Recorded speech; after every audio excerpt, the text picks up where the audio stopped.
formula sa tamang pagbabudget. Isipin mo ang iyong sweldo o kita sa isang buong pie. At hahatiin natin ito sa tatlong bahagi. Ang para sa needs, para sa wants, at para sa savings. Kadalasan ang hatian ay 50, 30, 20.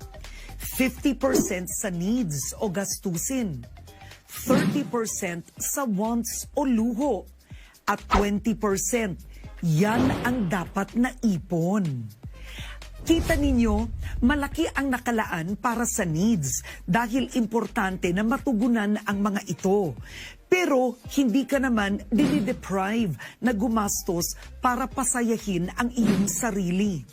Tinuturuan ka rin ng formula na ito na magtabi para sa hinaharap. Dahil ika nga, pag may isinusuksok, may madudukot, lalo na sa panahon ng emergency.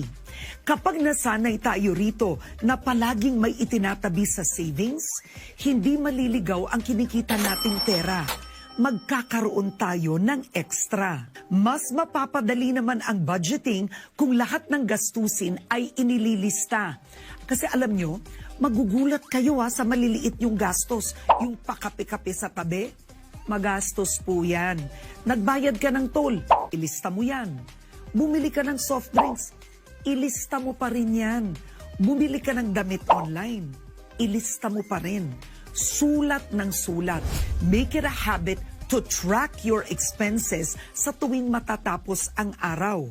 Sa ganitong paraan, hindi ka lalagpas sa itinakdang formula and you will be very conscious sa mga ginastos mo.